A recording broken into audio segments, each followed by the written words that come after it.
There's a paradigm shift that we must make if we are going to be successful with making disciples that make disciples.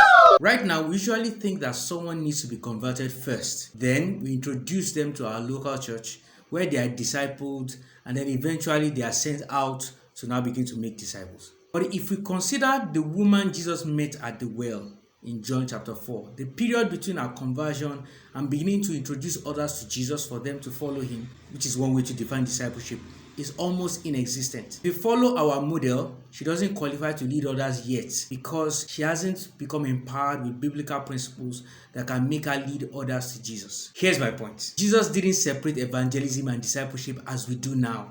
Matthew 28:18-20 doesn't mention evangelism at all.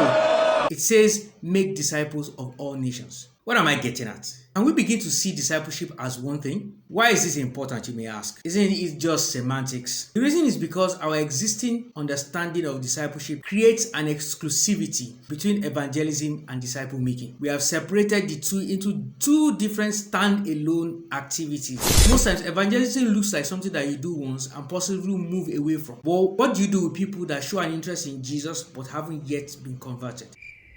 I heard the story of a Muslim woman who goes to a nearby church for prayers because she knows God answers prayers. Don't you think that person needs to be discipled in the context of Matthew 28? Do you think Jesus would have waited for her to be converted before he started sharing things about the kingdom of God with her? I think that Jesus spent a lot of his time with sinners, tax collectors, and so on, must say something about him and a lesson for us to learn.